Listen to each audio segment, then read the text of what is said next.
Hello बच्चों, तो basic physics का एक और लेक्चर, और इस लेक्चर में हम पढ़ने वाले हैं area of different shapes. Area of different shapes. तो एरिया ऑफ डिफरेंट शेप्स में हमारा क्या होगा? सबसे पहले हम एरिया कैलकुलेट करते हैं। अगर हमारे पास कोई एक ट्राइंगल है, यानी कि कोई त्रिभुज है, ट्राइंगल, ट्राइंगल यानी कि त्रिभुज, त्रिभुज, और त्रिभुज का एरिया मैंने आपको पहले भी त्रिभुज में भी पढ़ाया था। वहां अगर समकोण त्रिभुज है, समकोण यानी कि समकोण से मतलब है हमारा right angle, right angled triangle, तो उसका एरिया होगा 1/2 base into height, base into height, यानी कि इसका क्षेत्रफल बनेगा हमारा आधार गुना लंब, और 1/2। अगर हमारे पास आइसोस्केल ट्राइंगल है, यानी कि अगर त्रिभुज है हमारे पास, दूसरा कौन सा त्रिभुज होगा? समबाहु या समद्विबाहु या कोई भी अन्य त्रिभुज,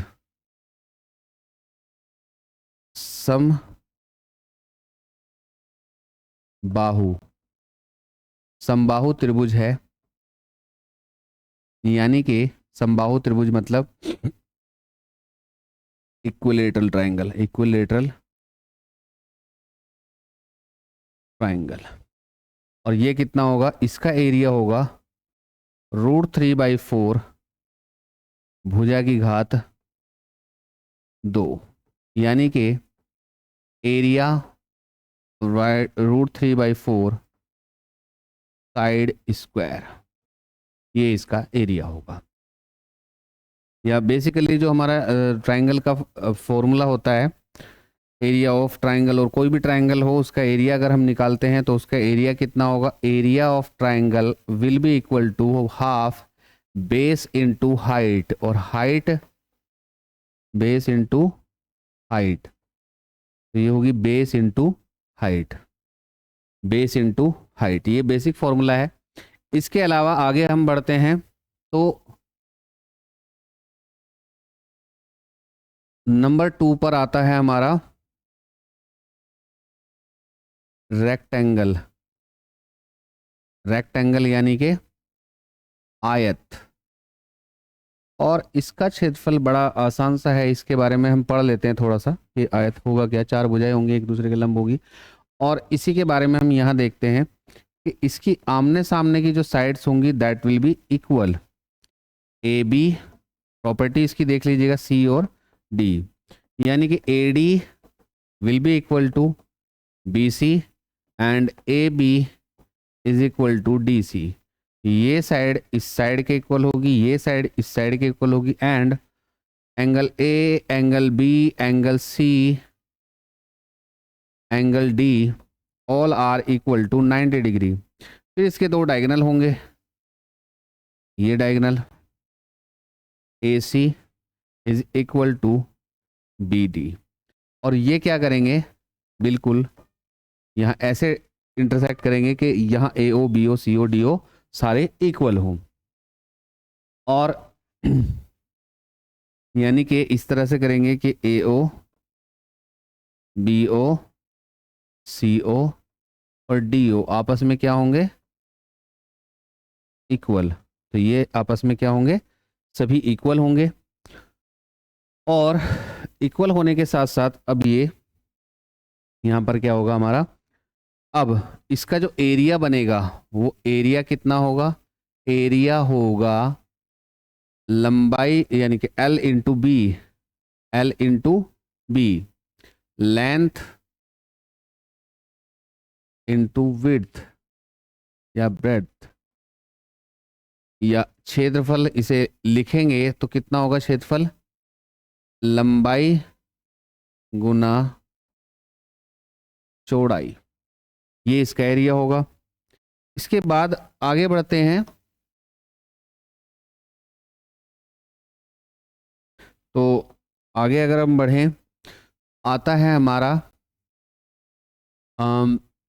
सबसे ज़्यादा जो इस्तेमाल होने वाला है वो है वर्ग, और वर्ग की यानी कि स्क्वायर, स्क्वायर यानी कि all sides are equal and each angle is 90 degree, each angle is 90 degree, all sides are equal, A B C and D, and each angle is at 90 degree. तो इसमें क्या होगा, all sides are equal, that means A B is equal to B C is equal to C D is equal to D A, and angle A, angle B, angle C, angle D all are equal to 90 degree, and both diagonals AC and BD, AC is equal to BD, and the similarly AO, BO, CO and and and and DO, DO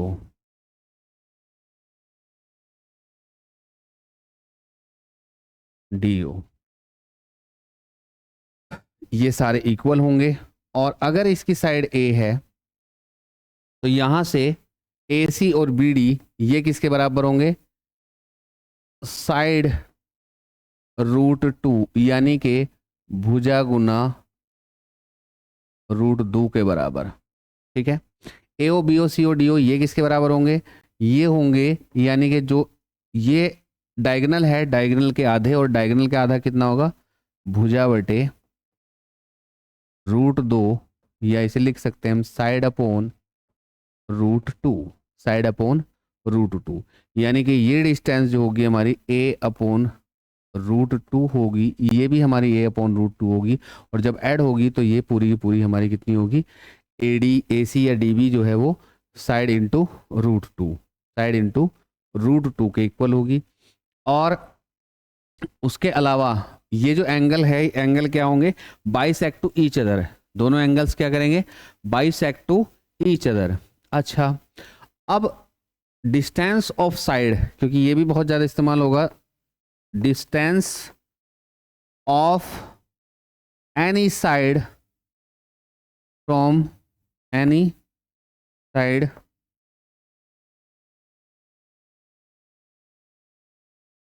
any side any side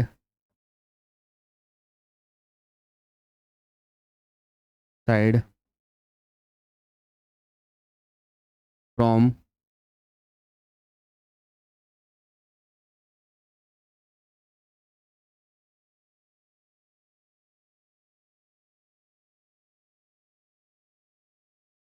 side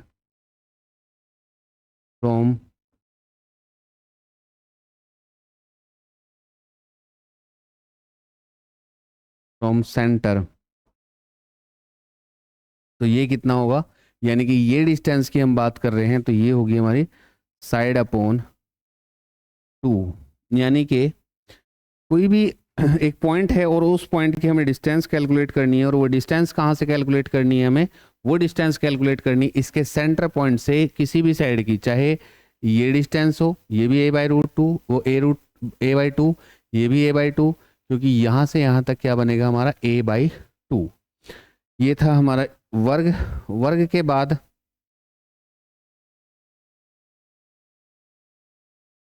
के बाद आगे चलते हैं इसमें।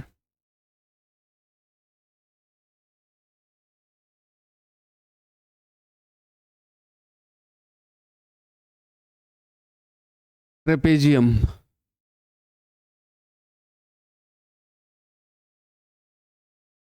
Trapezium का use 11th class में बहुत ज़्यादा है, 12th क्लास में बहुत ज़्यादा है। और ट्रेपेजियम होगा कैसा, यानी कि ये ट्रेपेजियम है, ये भी हो सकता है, एक नाव की तरह भी हो सकता है। तो A, B, C और D, इसका जो एरिया है वो एरिया क्या होगा, एरिया यानी कि क्षेत्रफल is equal to half sum of parallel side into distance between parallel side, तो यहाँ से एरिया यानी कि क्षेत्रफल 1/2 सम ऑफ पैरेलल साइड यानी कि a b plus c d और distance between the parallel lines a d, यहाँ से इसका डिस्टेंस बन जाएगा। तो ये आ जाएगा एरिया। दोनों पैरेलल साइड यानी कि d c and A b, इन दोनों का सम, और जो हाइट बनेगी, हाइट ये भी ले सकते हैं, या distance between the parallel lines, वो किसके इक्वल होगी, यहाँ से एडी के इक्वल होगी। तो ये आ जाएगा हमारा इतना। नेक्स्ट ट्रेपेजियम हो गया, स्क्वायर हो गया, बस आगे तो इसमें कोई शेप नहीं बची। अब 2D शेप के अलावा अब आते हैं हम सर्कल।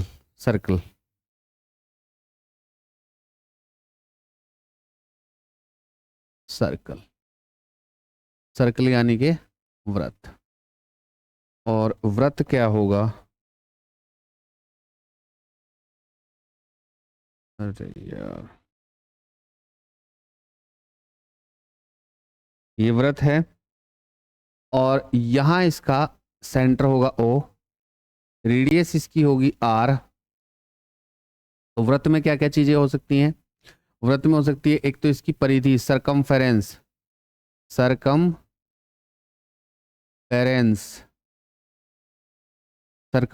यानी कि लेंथ कितनी होगी इसकी, 2πr।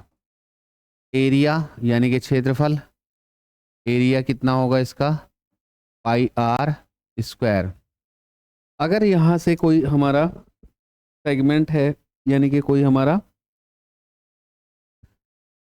एक थीटा एंगल ये ले लिया हमने, और यहाँ से क्या बनेगा हमारा, एक हिस्सा हमने इसमें से काट लिया, तो त्रिज्यखंड का क्षेत्रफल कितना बनेगा, त्रिज्यखंड का क्षेत्रफल, क्योंकि यूज होने वाली चीज है मैग्नेट वाले चैप्टर में, तो ये हो जाएगा एरिया θ/360 इंटू πr², तो ये होगा πr²।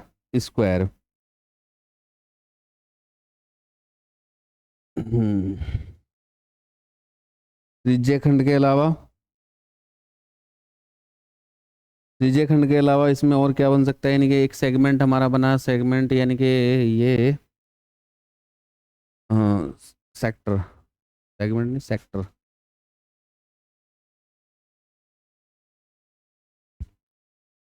एरिया ऑफ सेक्टर,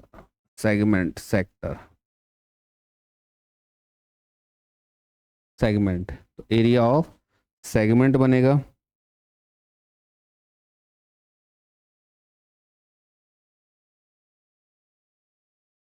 और उसके अलावा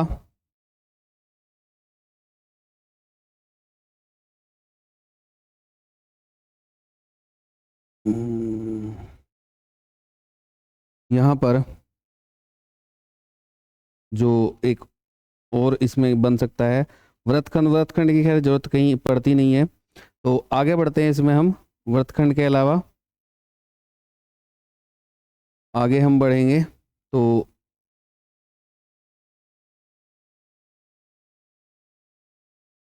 सेक्टर बोलेंगे इसे, सेक्टर बोलेंगे, सेक्टर। तो ये आएगा रेडियल सेक्टर हमारा बना, इसका एरिया, तो ये θ/360। नेक्स्ट सर्कल के बाद आगे बढ़ते हैं हमारे सॉलिड जो हैं उनके एरिया और वॉल्यूम की तरफ। जो सॉलिड्स हैं हमारे, सॉलिड्स में सबसे पहली चीज क्यूब देखने में कैसा होगा, शेप अगर देखें सॉलिड की तो ये क्यूब होगा हमारा,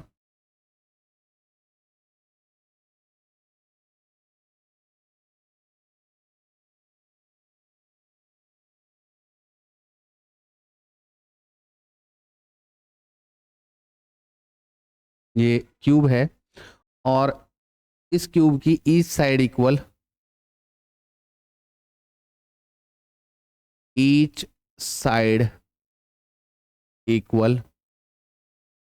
एरिया इसका होगा कितना टोटल, 6a², और हमने मान लिया कि इसकी एक साइड कितनी है, a है इसकी एक भुजा, तो एरिया 6a। और इसका जो वॉल्यूम यानी कि वॉल्यूम जो है इसका आयतन कितना होगा, आयतन, ये क्षेत्रफल बनेगा और ये आयतन कितना होगा इसका, a⁻3। ठीक इसी तरीके से हमारे पास आएगा क्यूबॉइड। क्यूबॉइड यानी कि घनाभ, और घनाभ कैसा होगा, घनाभ, घनाभ कैसा होगा, ठीक इसी के जैसा होगा, लेकिन थोड़ा सा डिफरेंस होगा उसमें। और वो डिफरेंस क्या होगा कि ये हम्म।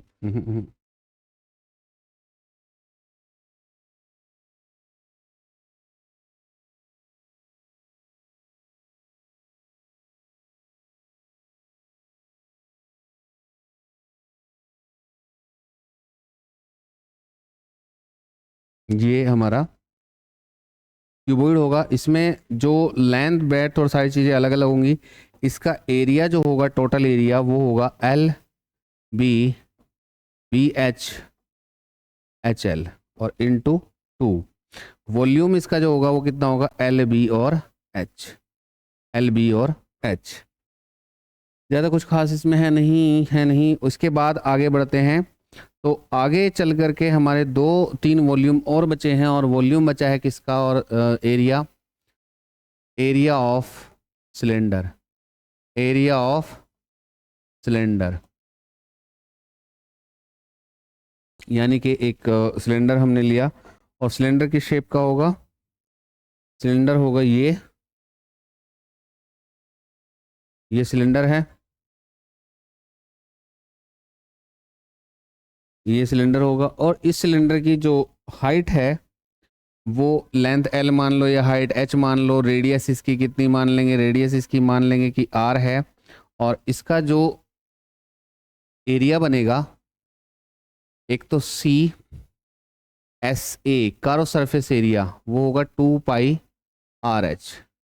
एक total surface area that will B 2πRH, and plus यहाँ से πr² और यहाँ से πr², दोनों ऐड होंगे, तो 2πr² ऐड कर दिया, 2πr कॉमन ले लिया है, तो यहाँ आ गया R+H। उसके बाद इसका वॉल्यूम, और वॉल्यूम कितना होगा, πr²H, πr²H। एक चीज बड़े ध्यान समझना कि ये फॉर्मूला आया कहाँ से है, volume always equal to area and the third dimension, area into third dimension. बहुत इंपॉर्टेंट है, बहुत सबसे ज़्यादा इंपॉर्टेंट, इसी का यूज सबसे ज़्यादा होने वाला है। Area is given and the third dimension whether it is length, breadth और हाइट, तो ये आ जाएगा। नेक्स्ट टॉपिक है आपका, कौन इतना ज़्यादा नहीं है, हेमिस्फेयर, हेमिस्फेयर और स्फेयर 8। स्फेयर लास्ट पढ़ते हैं बस, स्फेयर। और स्फेयर कैसा होगा,